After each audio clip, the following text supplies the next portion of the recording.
성경이 수업을 걷다. 오늘은 시편 135편입니다.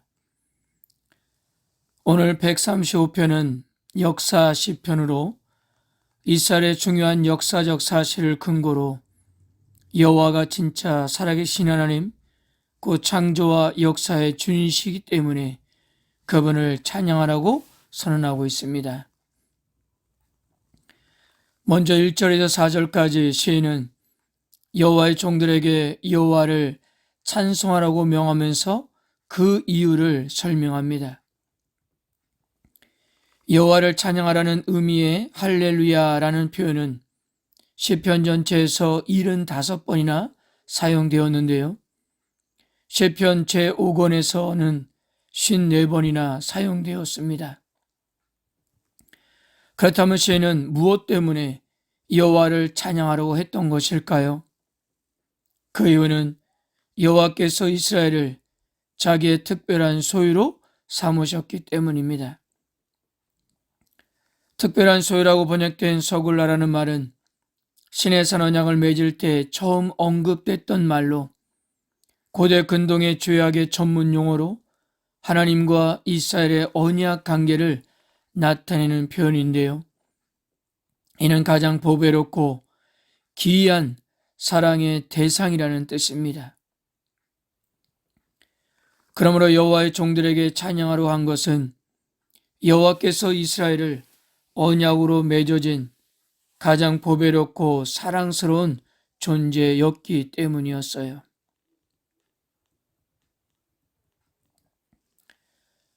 (5절에서 7절까지) 시인은 내가 알거니와 라는 말로 자신이 알고 있는 여호와의 위대하심을 고백하는데요.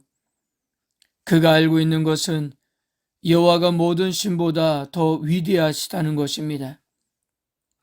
특별히 5절의 내용은 애굽에서 구원을 받은 후 모세와 이스라엘을 만난 이드로가 출애굽기 18장 11절에서 고백했던 표현입니다.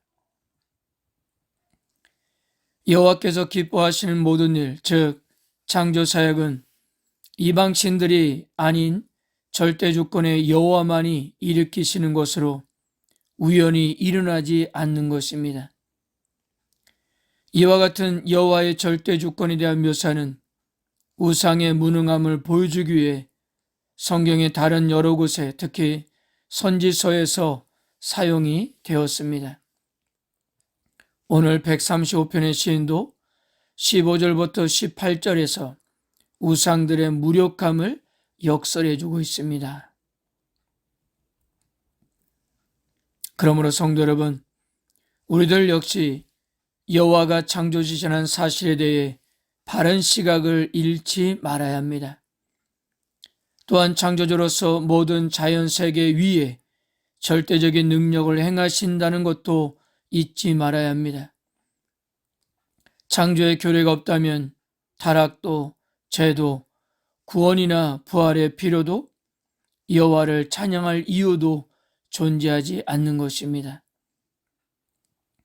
여호와 하나님은 지금도 창조주시요 구속자이시기 때문에 영원히 찬양을 받으셔야 하는 것입니다. 8절에서 14절까지 시인은 이스라엘을 애굽에서 구원해내시고 약속의 땅을 기업으로 주신 역사를 회상하는데요.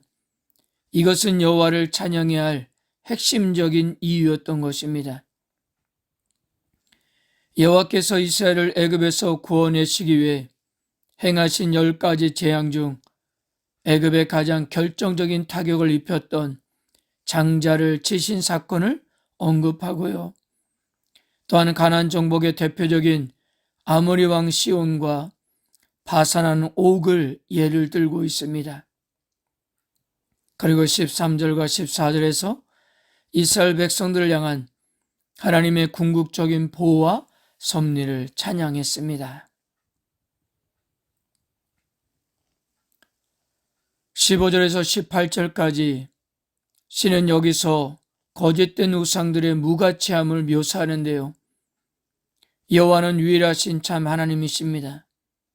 이것은 이스라엘을 위해 행하신 놀라운 행적으로 거듭 증명된 사실입니다. 그래서 시인은 가시적 형상을 만들어진 우상들을 역설적으로 조롱하고 있는데요. 즉 사람이 은과 금으로 만든 우상들은 입은 물론 눈, 귀, 코, 손, 발, 심지어 목구멍도 있지만 아무것도 제 기능을 하지 못한다는 것입니다. 앞에서 언급했던 여호와의 위대하심과 대조되고 있는 부분입니다. 그리고 무력한 우상들을 만든 이들 역시 무력함의 지배를 받을 수밖에 없다고 했습니다.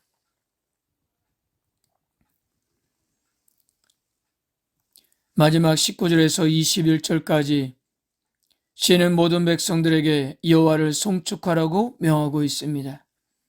이스라엘 족속, 아론의 족속, 레위 족속, 여호와를 경외하는 너희들, 즉 어느 한 사람도 제되지 않고 여호와께 특별한 소유로 선택받은 사람이라면 전능하신 여호와만을 섬기는데 참여해야 한다고 그렇게 고백했던 것입니다.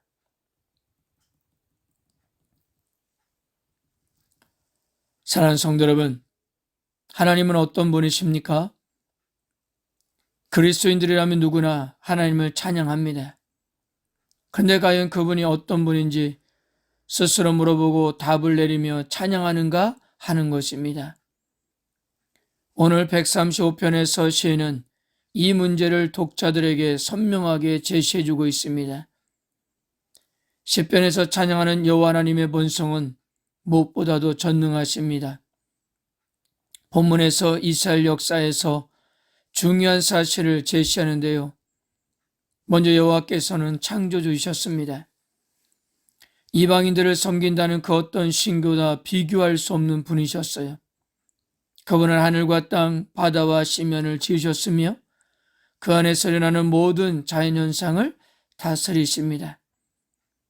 그런데 그런 위대한 여호와께서 이스라엘을 당신의 소중한 소유로 삼으셨다는 것입니다. 애굽에서 종살이하던 그들을 끌어내시고 광야에서 보호하셨으며 가나안 땅을 기업으로 주셨습니다. 위대하고 전능하신 여호와께서 이스라엘을 선택하시고 가까이 계셔서 이끄시며 다스리셨던 것입니다. 더군다나 그분은 종말의 세상을 심판하시되 당신의 백성에게는 위로의 구원을 베푸실 것입니다. 그러니 그분을 어찌 찬양하지 않을 수가 있겠습니까? 그러므로 하나님을 찬양하는 성도로 한다면 일상 가운데 위대하신 하나님의 역사하심을 보고 고백할 수 있어야 합니다. 그리고 바로 그분이 오늘도 택하신 백성을 구원의 길로 세심하게 이끄시는 분임을 고백하고 찬양할 수 있어야 한다는 것입니다.